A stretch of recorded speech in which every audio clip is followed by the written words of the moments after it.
I'm Troy Ainsworth. I'm a principal with FFA Architecture and Interiors in Portland, Oregon. Right. My name is Brenda Katz. I'm an associate with FFA Architecture and Interiors, and I am a library planner and interior designer.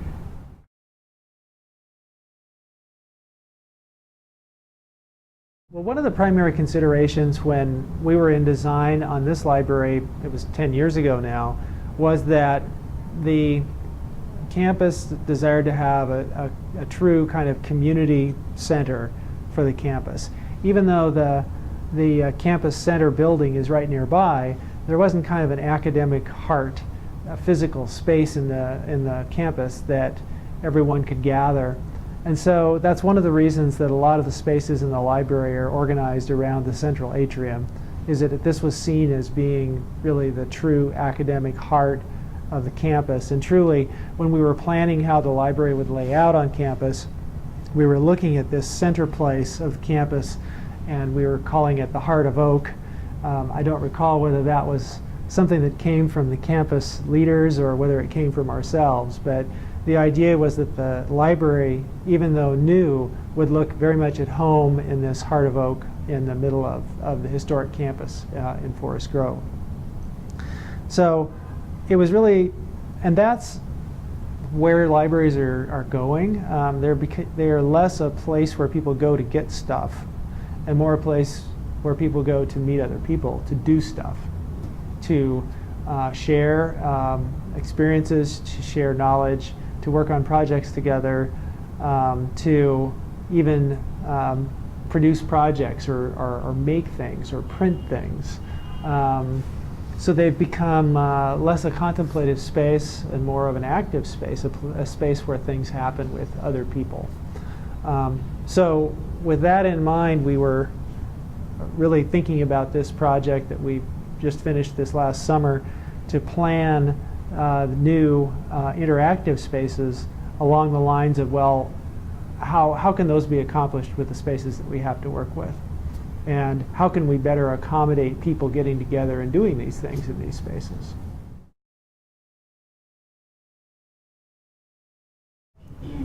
The Media Commons space is unique amongst these repurposing schemes that we've produced for the different parts of the library, because that one is an area that we're looking at actually maybe creating some separation between the Media Commons and the rest of the library, because there might be a need to have that function as a separate space where you might have a class or you might have a presentation that could be a little too loud for the rest of the main core of the library. So that area is unique in the sense that we're thinking about kind of recreating the architectural components. We're thinking about enlarging the space that's there right now by removing some walls, create a bigger, more mixed-use area. We're thinking about opening it up directly to the classroom that exists next door. And then at the same time, we're thinking about creating a glass wall of some kind that folds open or closed to allow for this space to be used up for its own purposes, or to open it up and have it be a part of the rest of the main floor of the library.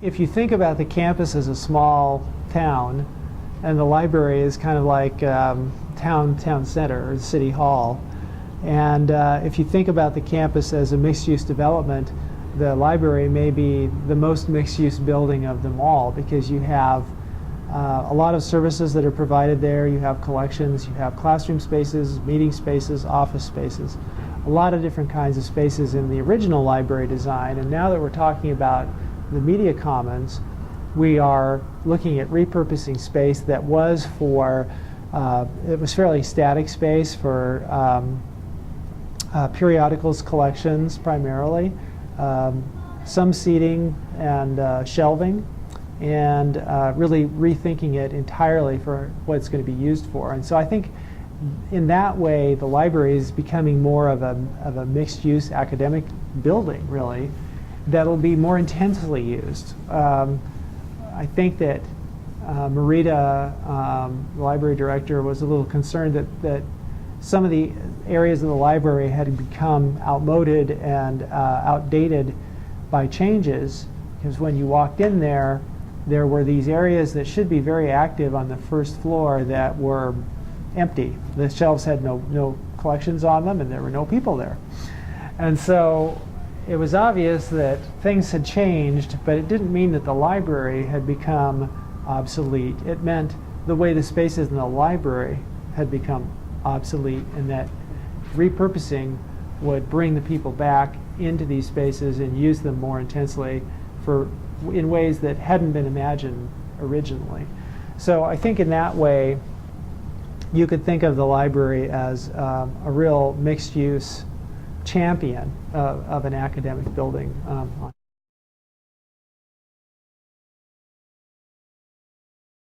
To us, whether we're looking at new construction or adaptive reuse of existing spaces like we are at Pacific University, it has a lot more to do with kind of what is put into that space as far as things you see and touch and sit on and where people gather, than really kind of reworking in its entirety the space itself.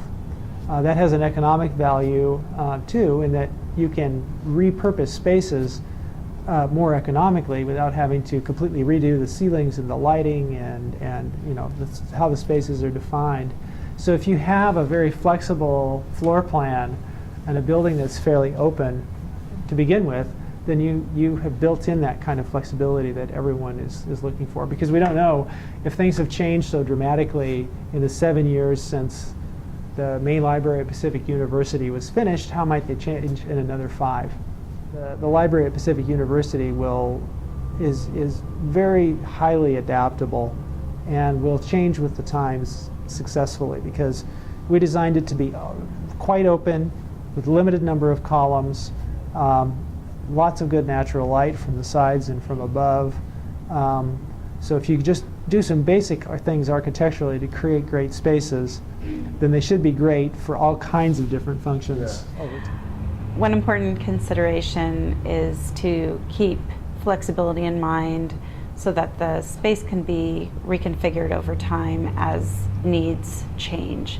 We're considering movable walls that have technology integrated into them, so that as technology changes, you can actually remove a panel, reconfigure the infrastructure, the electrical infrastructure, and put a panel back on the wall rather than tearing out a wall, having the mess of demolition and the cost, and then reconstructing the wall.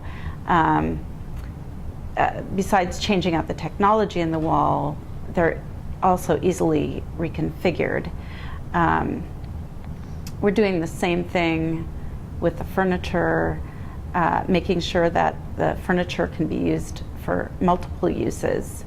As far as fiscal sustainability, the movable walls initially may cost more than an actual sheetrock wall, but over time, as needs and requirements for the room change, it becomes much more economical to move these walls than to demolish and rebuild walls.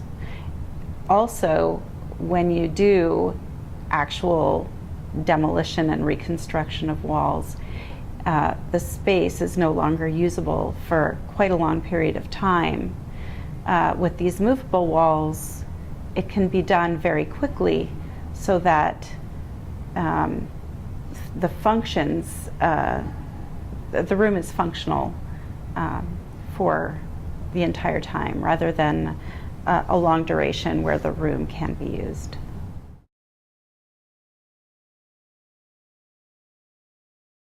This is really important, but some technical things are important too. The lighting needs to be right.